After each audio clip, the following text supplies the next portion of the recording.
Bonjour, le public. Voici le bêtisier de l'industrie 4.0 qu'on a préparé pour vous en 15 minutes. Mais des fois, on arrive même à faire 12 minutes tellement on est fort. Moi, je suis Catherine Bonvalot, je dirige la société Indus Makers. On fait des formations e-learning d'acculturation à l'industrie du futur. On parle de deux grandes révolutions, celle du numérique, comprendre la valeur ajoutée de la data et des technologies, et celle de l'environnement, les matières, l'énergie, etc. On est juste à côté. Et je suis accompagnée de mes deux compères. C'est toi d'abord. Bonjour, je suis Mickaël Houdin, je suis le directeur de l'IoT Academy et du pôle formation de l'Aube. L'IoT Academy, qu'est-ce que c'est? C'est une académie qui a été créée pour vous faciliter la vie au niveau de l'IoT. Donc dans le conseil et l'accompagnement, l'alternance, Bac+3, Bac+5 et la formation continue d'une journée à un mois, un an, voilà.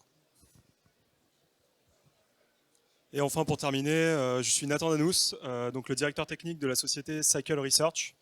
Donc Cycle, c'est une petite entreprise basée à Compiègne qui est dédiée à l'inspection visuelle des lignes de production. Donc en fait, on va très concrètement déployer des caméras et des micro-PC pour analyser 100% de la production des industriels français et européens d'ailleurs. Et donc voilà, on développe des algorithmes basés sur de l'apprentissage qu'on va aller déployer sur le terrain au plus près des clients. Donc voilà, le premier petite expérience qu'on peut partager à travers nos différents clients. On a souvent eu ce retour de j'achète de l'IA, les prestats s'occupent de la déployer. Et il n'y a que les prestats qui vont bosser. Alors ça, c'était peut-être vrai pour d'autres technos avant, où en effet c'était assez simple, le prestataire pouvait s'occuper de tout, c'était très binaire, on va dire, il y avait le contrôle qui était bon ou pas bon. Là, on va être sur des technologies qui sont basées sur de l'apprentissage, et donc on a nécessairement besoin de l'expertise du client final.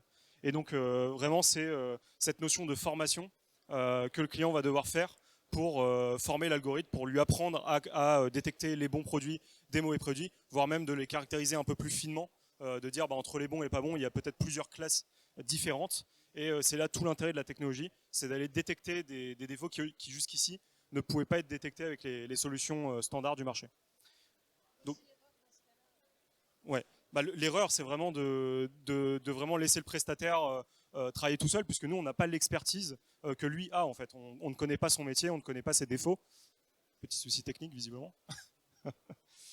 Et donc, on a nécessairement besoin de son expertise pour former l'algorithme. Alors évidemment, nous, on va s'occuper de tout le reste, mais cette dernière étape qui est l'annotation des données, l'apprentissage de l'algorithme, elle est nécessairement faite en partenariat avec le client final. Ah oui, bien sûr. Ce à quoi ça peut mener, et ça c'est notre expérience très concrètement sur l'un des industriels avec qui on a bossé cette année, hein, justement, c'est des retards de plusieurs mois en fait, parce qu'il se trouvait qu'il n'y avait personne chez lui en interne pour gérer la partie apprentissage, et il ne pouvait pas y dédier du temps. Et donc là, c'est un peu aussi une erreur de notre part qu'on a corrigée depuis, hein, bien sûr, c'est de vraiment être très transparent avec l'industriel dès le début. Il vous faut quelqu'un dédié à ça pour s'occuper du projet et pour potentiellement aller annoter les données. S'il n'y a pas ça, le projet risque de ne pas avancer et d'avoir énormément de retard. Et donc vraiment, le retour d'expérience au final, c'est que le clé en main sur ces nouvelles technologies, il n'existe plus vraiment. On ne peut pas vous vendre un produit qui va fonctionner dès le premier jour. Ce n'est pas magique. Il va falloir passer du temps des deux côtés. Évidemment, nous, on a plein de choses à faire et c'est notre boulot. Mais il y aura aussi un peu de temps à passer sur l'adaptation en fait, de l'algorithme à vos besoins. Merci Nathan. Moi, je vais vous passer sur un cas concret qui est arrivé il n'y a pas longtemps dans une entreprise. Une entreprise qui est déjà assez câblée IoT, puisqu'ils ont des solutions qui marchent déjà pas mal. Et ils se sont dit, on a des compteurs d'eau, etc. On aimerait un peu remonter les infos pour savoir comment ça se passe. Et nous, on est très fort en LoRa, donc on va y aller en LoRa. Donc ils ont acheté 25 compteurs. Ils étaient bien contents de leurs 25 compteurs en LoRa, mais le problème, c'est qu'ils n'ont pas étudié le milieu avant. Quand je dis le milieu, c'est vraiment le milieu dans lequel on se trouve. C'est hyper important, parce que le LoRa, il ne passait pas. Parce que ça se passait dans des caves, en sous-sol, etc. Et ça ne passait pas. Donc en fin de compte, ce qui s'est réellement passé, c'est qu'ils ont été obligés de rajouter, donc de remettre du filaire, de rajouter des passerelles, de rajouter tout ça, et ça leur a coûté vraiment très très cher, alors que s'ils avaient étudié un petit peu le milieu avant, ils n'auraient pas eu cette problématique. Donc ce qu'on peut dire au niveau du retour d'expérience là-dessus, c'est qu'il faut vraiment étudier ce qu'on fait. Il faut prendre un petit peu de temps pour regarder le milieu, pour voir si la solution voulue est la bonne. Et pas faire de l'IoT pour se faire plaisir en fait. Là, ils avaient déjà des réseaux filaires qui passaient, ils avaient leur réseau Ethernet qui passait à côté, il y avait juste qu'à se plugger, quoi. Ils n'avaient pas besoin de mettre du LoRa et de s'embêter avec tout ça. Donc vraiment, c'est super important.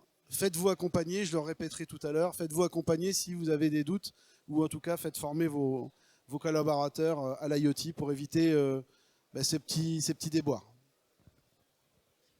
Juste pour les gens comme moi qui étaient novices avant que je travaille avec Michael, le LoRa, c'est donc un réseau dans l'air, radio. Et donc, quand il parle d'environnement, c'est notamment les effets de cage de Faraday, toutes ces choses-là qui font que du coup, ça ne passe pas. Comme quoi, j'ai appris des choses, hein, Michael. Donc, un deuxième cas qu'on a souvent, un retour un peu de clients, hein, c'est cette volonté de vouloir mettre de l'IA partout, déjà sans savoir vraiment exactement ce que c'est l'IA, et surtout en essayant de suivre un effet un peu de mode. Je vais mettre de l'IA partout sur mes chaînes de prod, ça va être top. Il se trouve qu'en fait, il faut étudier ça un peu plus finement. Nous, ce qu'on voit souvent, et ça nous est arrivé pas plus tard que le mois dernier, c'est d'aller en visite client, et le manager qui était présent là-bas nous présente un peu sa ligne de production. Et il nous dit, bah voilà, moi les gars, j'ai déjà 20-30 capteurs vision traditionnels, donc les capteurs des grandes marques, hein, Keyence, Cognax, etc. Et en fait, il s'aperçoit à ce moment-là que il y a la plupart des capteurs qui sont débranchés. Alors pourquoi ils sont débranchés? Parce qu'ils ne fonctionnaient pas, parce que les opérateurs n'avaient pas compris comment les remettre en route. Peut-être que la production a évolué, l'environnement a évolué, et il se trouvait qu'au final, les capteurs ne marchaient plus. Alors ce que je vous dis là pour les capteurs vision traditionnels, ça vaut aussi pour les capteurs nouveaux, les capteurs basés sur de l'IA, ce que nous on va déployer. C'est la même problématique en fait. Il faut vraiment étudier l'environnement, étudier l'évolutivité de la solution. C'est pas mettre des caméras IA pour ne rien savoir faire, il faut vraiment une raison pour le faire. Et il faut étudier l'environnement. Et donc, voilà, le retour un peu d'expérience, c'est bien réfléchir à la pertinence de la technologie qu'on va venir déployer. Et le plus important, nous, l'expérience vraiment qu'on en tire des différentes visites et des différents déploiements qu'on a pu faire, c'est la question de l'évolutivité de la solution, pardon, qui est clé. Je crois que tu as encore un petit souci. Et non, ce que je veux dire par là, j'ai pas besoin de slide pour parler de ça. L'évolutivité de la solution, en fait, c'est vraiment le produit va forcément évoluer. Un industriel, il va pas produire exactement la même chose au fil de 6 mois, au bout d'1 an, au bout de 2 ans. Et donc toute la question, c'est ok, on va déployer un premier capteur, qui soit traditionnel, qui soit basé sur l'IA, qui soit intelligent ou pas. Il va très bien marcher la première semaine, il va très bien marcher le premier mois, mais au bout de 6 mois, il va peut-être y avoir une dérive. Une dérive peut-être qui ne sera pas tout à fait visible dès le début. Mais après, peut-être qu'au bout d'1 an, il y aura une dérive très concrète qui va faire que les opérateurs vont complètement le débrancher. Et donc c'est là où il y a vraiment besoin de savoir comment je traite le problème dans ces cas-là. Est-ce que je peux encore faire appel à mon sous-traitant?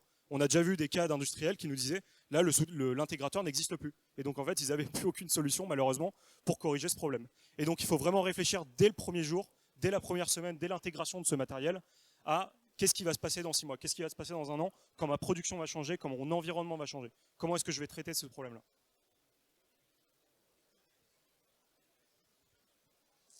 Encore un dernier exemple. J'ai vu sur ce salon et d'autres salons des solutions all-in-one, des choses tout en un, qui sont très bien au demeurant, mais qui coûtent un petit peu d'argent. Pourquoi je vous parle de ça? Parce que énormément d'entreprises, quand on ne connaît pas trop le produit, qu'est-ce qu'on fait? On fait appel à nos sous-traitants, à nos commerciaux habituels. Voilà, les entreprises, on va dire classiques, qui nous fournissent des capteurs. Et ils arrivent avec une grosse artillerie, tout de suite un gros logiciel, je sais pas, X capteurs installés, etc. Ça marche très bien, mais c'est très cher. Est-ce que, je reviens à ce qu'on a dit tout à l'heure, est-ce que ça vaut vraiment le coup de mettre autant d'argent si on n'est pas sûr du truc? Donc la première chose à faire, en tout cas ce que je conseille, c'est de l'IoT. C'est de l'IoT sous forme POC. Je ne sais pas si ça vous parle, preuve de concept. Preuve de concept, on va essayer déjà avec un capteur, on va essayer plusieurs technos. Pourquoi pas en do-it-yourself, si vous avez de la chance d'avoir des étudiants ou des apprentis chez vous, vous les mettez sur le sujet, avec des cartes Arduino, Raspberry, des choses comme ça, pas très cher.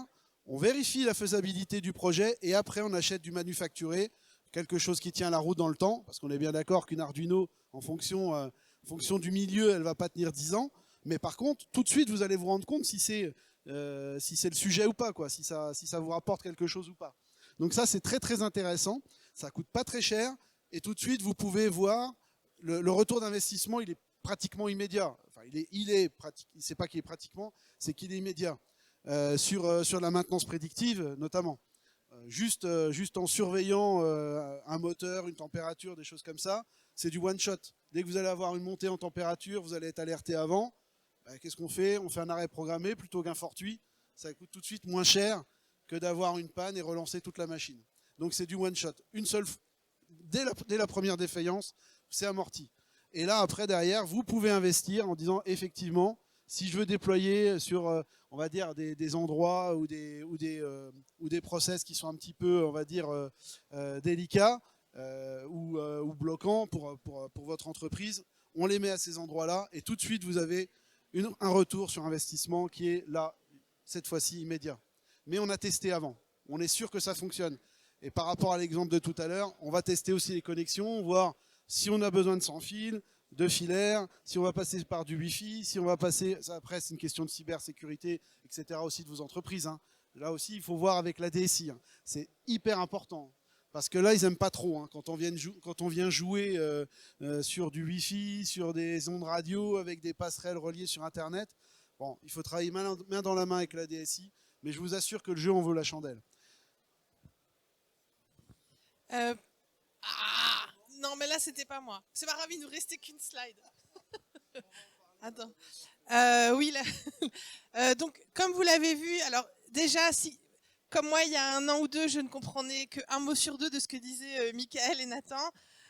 Donc, c'est pour ça que nous, qu'on propose des formations d'acculturation à ces nouveaux sujets avec IndusMaker et qu'on a travaillé avec eux à encapsuler cette expérience dans des petites expériences interactives pour que les salariés en fait, bénéficient de l'erreur des autres avant eux de passer à l'acte.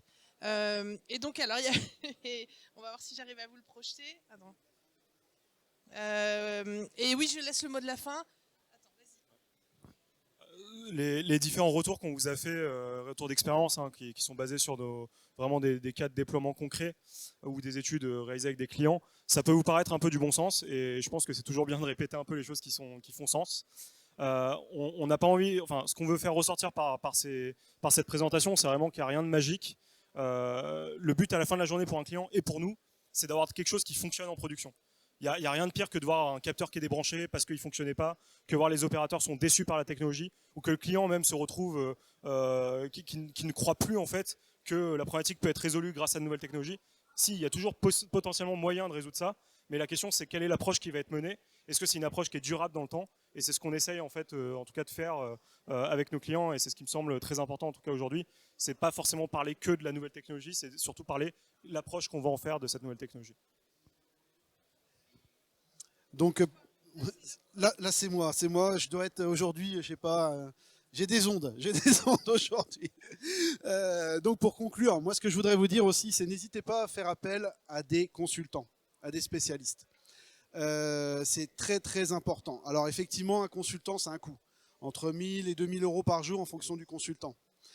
Mais ça peut vous aider à éviter des grosses inepties comme on a vu avant, qu'on demandait 25 compteurs à 500 euros qui n'ont jamais fonctionné tout seul, quoi.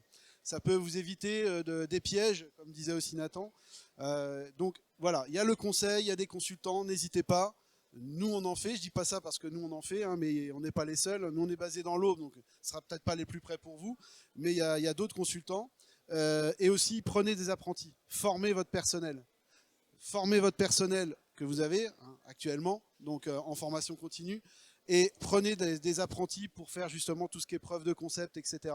C'est des gens qu'on peut détacher beaucoup plus facilement que des gens de maintenance qui sont la tête dans le guidon, qui ont des choses à faire, voilà, et qui ne sont pas forcément formés. Formez. Demain, le 4.0, on est déjà au 5.0. Il y a énormément de gens qui ne sont pas formés actuellement au 4.0. Voilà, si j'ai qu'une chose à dire, conseil et formation. Merci beaucoup. Si vous avez des questions, on est là ou juste à côté. Et sinon, bonne journée.